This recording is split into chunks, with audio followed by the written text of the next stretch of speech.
So today's video is going to be a very interesting one, to say the least. So basically, the NASCAR Martinsville race just came out, and so did the real race. That also happened. So Denny Hamlin wins the real Martinsville race, which is very exciting for obviously me and other Hamlin fans. And then the NASCAR race comes out right after the race, and who would have guessed Denny Hamlin wins? Now that might not seem too extreme until you see who created the race. Now, a lot of people know Rodco Racing for a couple reasons. One of them is having too many commercials in his races, and one of them is being biased towards Denny Hamlin.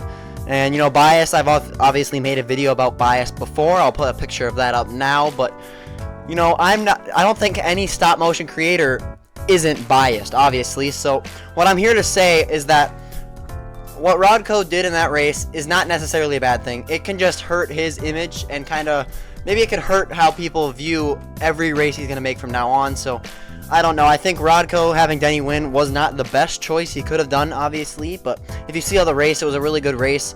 But I also don't like how he had Denny dominate stage 2. Like, he probably should have mixed it up a little bit, had some other leaders there. Maybe had Denny get involved in another incident or two, may add another story to Denny, but having him win the race obviously was not the best choice. But then people will point out that I had Denny win the NASCAR race, and I'm gonna defend myself here why I did that.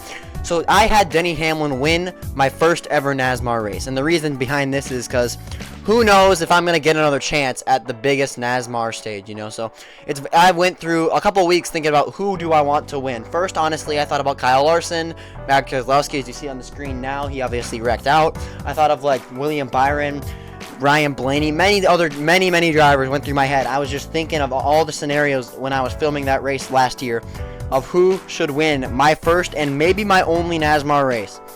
And then it came down to my conclusion that I'm going to have Denny Hamlin, my favorite driver obviously, just win what could be my only NASCAR race. And then after that, he's not going to win another NASCAR race that I create ever again. I don't know if I'm able to hold that promise, but as of now, I can say that I don't really want Denny Hamlin to win any other NASCAR race I have.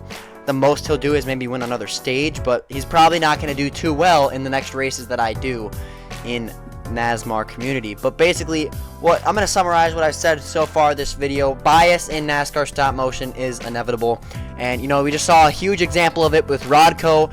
But honestly, I believe if I have to defend myself against Rodco, I'm not trying to be mean to him or anything. I don't want to start any beef. Obviously, me and him are Hamlin broskies and all that. But I would say I'm less biased than him, and he obviously showed some bias. That's not necessarily a bad thing, but it definitely can hurt how people view him and watch that race. I honestly think the NASCAR race that he created was a great one. He did a great job, very smooth, nice graphics, all that. And just having Denny Hamlin maybe wasn't the best ending, but, you know, it's whatever. He created it. There's definitely bias behind it. We all know that. There was definitely bias behind this Texas race. We all know that. But if I had to say who's more biased, I would honestly have to go with Rodco, because he's had Denny Hamlin win quite a few of his races, and I've only had him win one out of the 2 I've done. So I don't think I've established myself as a full NASCAR creator yet to be seen as a biased creator. But honestly, I'm just saying this for bias part 2. Bias is not a bad thing in NASCAR stop motion. Just too little of it is honestly a good thing. Too much of it is a bad thing. You have to be somewhere on that lower side to be seen as a very unbiased creator. You know, pointing things out like Miscraft. He's a very Denny Hamlin fan. You know, he had Denny dominate his Talladega race and then flip over. So, you know, just having those things, it can obviously hurt if you're a big fan of a certain driver, having them wreck out and all that. I know it can definitely be a pain, considering Denny already doesn't do good on Sundays. So I can see it'd be hard to not have some of your bias stretch in there, but that's part of making stop motions. If you don't want to be seen as a biased creator, you don't want to be biased, obviously. So just don't have your driver win everything. But if you want to be seen as a biased creator, that's fine. You can just go out there and do whatever you want, be biased. But me personally, I don't want to be seen as a biased creator, which is why if you see my series, Denny doesn't do the best in my series. I mean, he's doing fine, but he hasn't won yet.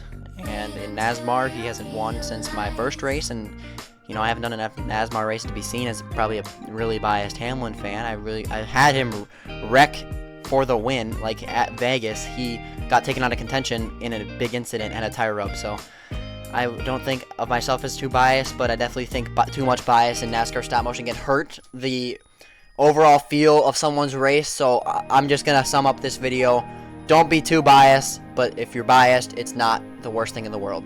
Anyway, good job, Rodco. Sorry that I called you out here, but I got a lot of people in that NASCAR channel telling me to make another video on this. So hope you all watch this video, get my views up for making this controversial topic. Okay, anyway, thank you guys. I'll see you on the next one, and we'll see you on Friday for the next video I create.